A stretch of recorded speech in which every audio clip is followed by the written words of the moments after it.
우리 최동원 원장님께서도 이러한 관절염이 나타나는 원인 같은 데에 있다라고 판단하고 계시나요?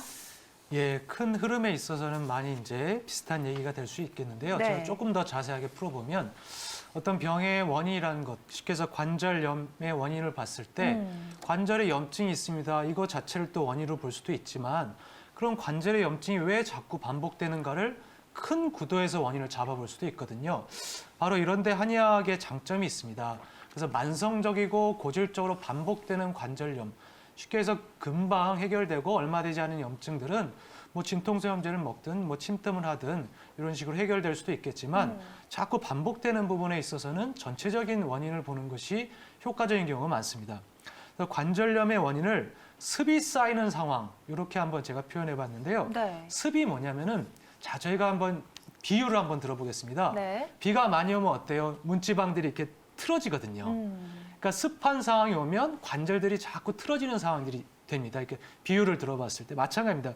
몸에 습이 자꾸 쌓이게 되면 관절들이 자꾸 비틀어지고 염증이 생기고 붓게 되는 상황이 옵니다.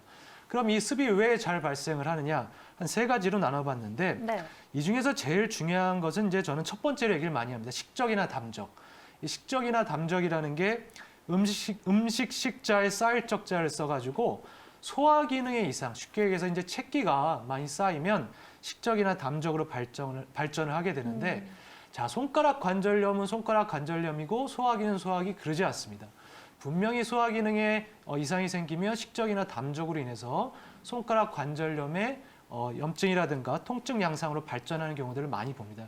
사실은 이제 이런 것들이 이론적인 것이 아니라 실제 임상을 통해서 좀 더 명확하게 경험할 때가 많기 때문에 꼭 나눠드리고 싶은 부분이고요. 두 번째는 이제 비기허라 그래서 과로의 문제라고 봤는데요. 마찬가지입니다. 과로로 인해서 비장 기능이 약해지면 아까 원장님 말씀하신 진액이 이제 순환이 되질 않아서 관절에 잘 염증이 발생할 수 있기 때문에 이럴 때는 과로라든가 비장 기능을 풀어주는 약을 써서 관절염을 실제로 치료해 보면 분명히 도움이 되는 경우들이 많이 있습니다. 세 번째는 기울습체 이렇게 썼는데요.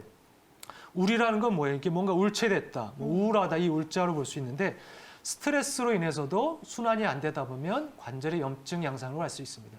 그래서 실제로 화병이나 이런 습을 다스리는 약을 써서 관절염을 저희들이 또 다스리고 있습니다. 네.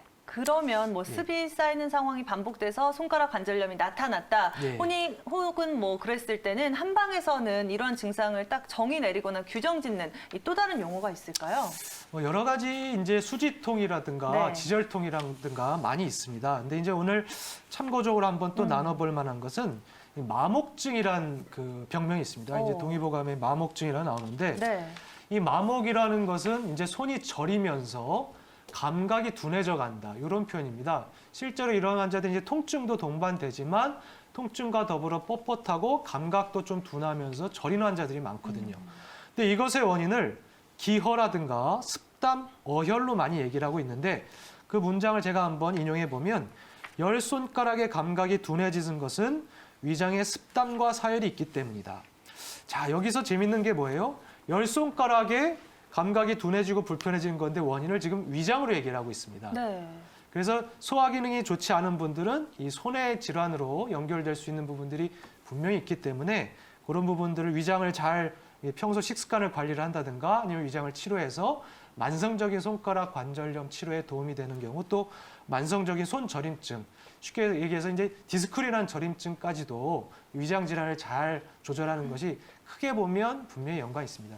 마지막으로 하나 말씀드리고 싶은 것은 그럼 동의보감이 이렇게 나왔기 때문에 이게 맞습니다. 절대 그런 개념이 아닙니다. 저는 실제 임상을 했을 때에도 이런 부분들이 현대에서 상당히 많이 힘들어하는 환자들에게 한 차원 높은 탁월한 또 치료가 제공되는 기회가 될 수 있는 경험들을 했기 때문에 네. 그런 부분을 나눠보고 싶습니다. 네, 원장님께서 이렇게 손가락 관절염이 발생하는 원인 소화기의 문제를 콕 집어서 말씀을 해주셨고요. 뭐 바로 이어서 마목증까지 어찌 됐던 간에 이 관절과 비위의 기능이 연관되어 있다라고 생각하게 됐는데 제가 제대로 이해한 거 맞나요, 원장님? 맞습니다. 예.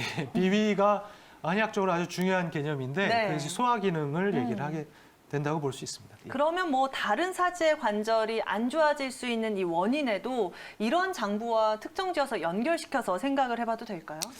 맞습니다. 이제 네. 저희가 그 비주사말이라든가 네. 비주습이란 내용을 이제 한의학적으로는 이제 아주 오. 중요한 그 원칙 중에 하나인데요. 비주사말이라는 게 뭐냐면 비장이 사지 말단을 주관한다. 여기서 비장이라는 것은 큰 흐름에서 비위 있죠. 우리 사람들이 뭐 비위가 약하다 이런 얘기도 하는데 소화 기능을 전체적으로 말하는 거라고 보시면 좋을 것 같습니다. 그래서 소화 기능이 약한 사람, 비장 기능이 약한 사람은 사지 말단의 병이 잘 생긴다 이렇게 보실 수 있는데 네. 뭐 예를 들어 볼게요. 여러분 체하면 어때요? 손발이 차가워지죠. 네. 또 여러분 소화가 안 되거나 체하는 사람이 손이 잘 붓는 경우들을 봅니다. 아침에 일어났을 때 손이 뻑뻑하거나 붓는 분들 전날 라면 먹고 잤을 때 얼굴도 붓지만 손도 붓는 경우들이 있거든요. 그래서 네. 소화 기능이 안 좋으면 손이 이렇게 잘 붓고 아니면 체하면 손이 차지는 것처럼 비위, 소화 기능이 사지 말단을 주관하는 것이 아주 중요한 개념입니다. 나아가서는 뭐 손발뿐만 아니라 전신적으로 몸에 습을 많이 유발하기 때문에 어깨라든가 무릎, 손발 관절에도 이 소화 기능을 잘 다스리는 것이 중요합니다. 그래서 실제로 해서 퇴행성 관절염 저는 치료할 때도 네. 소화 기능, 비장, 위장 기능 치료하면 상당히 또 의미 있는 경험들을 많이 하게 됩니다. 그다음에 마지막으로 이제 비주습이라는 개념이 있는데요. 뭐예요? 마찬가지입니다.